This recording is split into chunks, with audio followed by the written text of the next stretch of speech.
Hello everyone, my name is Hala and today's topic is properties of parallelogram. Parallelogram की जो figure होती है वो ऑलमोस्ट रेक्टेंगल की इक्वल होती है, बट इसमें एक डिफरेंस होता है कि रेक्टेंगल में जितने भी एंगल्स होते हैं वो सारे 90 डिग्रीज के होते हैं, बट पैरेललोग्राम में ऐसा नहीं होता।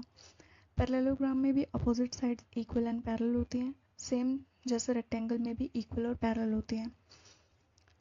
तो यहाँ पे हम सबसे पहले इस फिगर को नेम दे देते हैं A B C and D. A B की जो लेंथ है वो इक्वल हो जाएगी हमारे सी डी के लेंथ के, और बी सी की जो लेंथ है वो हमारे इक्वल हो जाएगी ए डी के लेंथ के। सिमिलरली ये सारे पैरेलल भी हो जाएंगे एक दूसरे के, अपोजिट साइड्स जो होंगी वो पैरेलल होंगी। फॉर एग्जांपल ए बी जो होगा वो पैरेलल होगा सी डी के, और बी सी जो होगा वो पैरेलल होगा ए डी के। नेक्स्ट है हमारे पास एंगल्स। जो हमारे अपोजिट एंगल्स होते हैं पैरेललोग्राम में वो इक्वल होते हैं। फॉर एग्जांपल एंगल ए जो है वो इक्वल हो जाएगा एंगल सी के, और एंगल बी जो है वो इक्वल हो जाएगा हमारा एंगल डी के। उसके बाद में सम ऑफ एंगल्स, किसी भी चार साइड्स वाली फिगर का सम जो होता है, सम ऑफ इंटीरियर एंगल जो होता है वो होता है हमारा 360 डिग्री। बट यहाँ पे जो एडजेसेंट एंगल्स होते हैं पैरेललोग्राम में, इसमें एक प्रॉपर्टी ऐड हो जाती है। ये जो एंगल्स होते हैं वो हमारे 180 डिग्रीज के होते हैं। अब इसको हम प्रूव कैसे करेंगे? फॉर एग्जांपल अगर मैं इस ए एंगल को 60 डिग्री मान लूँ तो हमारा सी एंगल भी 60 डिग्री हो जाएगा। और जैसा हमें पता है पूरी फिगर में टोटल इंटीरियर एंगल्स का सम जो है वो 360 डिग्री है, तो अगर हमारा 120 डिग्री इसमें से माइनस हो जाएगा तो हमारे पास बचेगा 240 डिग्रीज।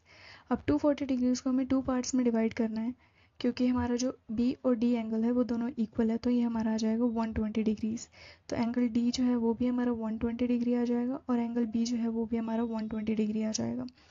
अब 120 डिग्री आने के बाद जब हम किसी भी दो एडजेसेंट एंगल्स को सम करेंगे, फॉर एग्जांपल एंगल डी और एंगल सी, तो ये हमारा जो होगा वो 180 डिग्री के इक्वल आएगा। अगर हम सी और बी को भी देखें तो यहाँ पे भी इन दोनों का सम जो है वो 180 डिग्री आएगा। ए और बी में भी इन दोनों एंगल्स का सम भी 180 डिग्री आएगा, और ए और डी इन दोनों का सम भी 180 डिग्री आएगा। उसके बाद हमारे पास आता है पैरीमीटर। पैरीमीटर मैंने आपको पहले भी डिफाइन कर रखा है। पैरीमीटर का मतलब होता है टोटल बाउंड्री लेंथ। तो बाउंड्री निकालने के लिए हमें सारी साइड्स को प्लस करना होता है। अगर हम सारी साइड्स को प्लस कर देंगे तो हमारे पास आ जाएगा टोटल पैरीमीटर। पैरीमीटर निकालने के लिए हमें करना होगा A B plus B C plus C D plus A D. Next है हमारा area of parallelogram. Area of parallelogram होता है हमारा बेस इनटू हाइट। अब हाइट जो होती है वो हमें निकालनी पड़ती है। यहाँ से लेके अगर हम यहाँ पे परपेंडिकुलर एक ड्रॉ करें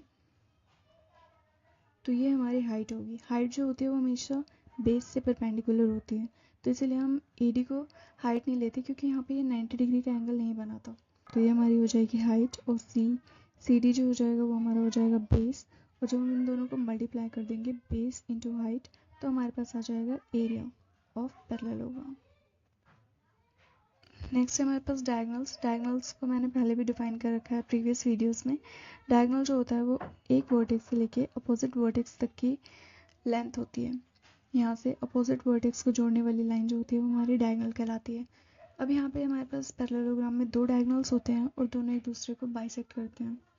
बाइसेक्ट का मतलब होता है टू इक्वल पार्ट्स में डिवाइड करना। फॉर एग्जांपल अगर मैं यहाँ पे ओ मान लूँ तो बी ओ की जो लेंथ है वो इक्वल हो जाएगी ओ डी के, और ए ओ की जो लेंथ है वो इक्वल हो जाएगी ओ सी के। नेक्स्ट हम एरिया ऑफ पैरेललोग्राम को थोड़ा डिटेल में समझ लेते हैं। एरिया ऑफ पैरेललोग्राम हमारा आता कहाँ से है? जैसा कि आप इस फिगर में देख सकते हो, अगर हम देखेंगे यहाँ पे ए सी की जो लेंथ है वो हमारे इस पैरेललोग्राम को टू इक्वल ट्राइंगल्स में डिवाइड करती है। तो ट्राइंगल का जो एरिया होता है, एरिया ऑफ ट्राइंगल, वो होता है हमारा 1/2 बेस इंटू हाइट। तो हमारे पास यहाँ पे टू ट्राइंगल्स हैं और दोनों इक्वल हैं, तो अगर हम जब इनको मल्टीप्लाई कर देंगे 2 से तो हमारा आ जाएगा एरिया ऑफ पैरेललोग्राम। ये जो 2 होता है वो इस 2 को कैंसिल कर देता है, और ये हमारा हो जाता है area of parallelogram. So that's enough for today. See you in next video.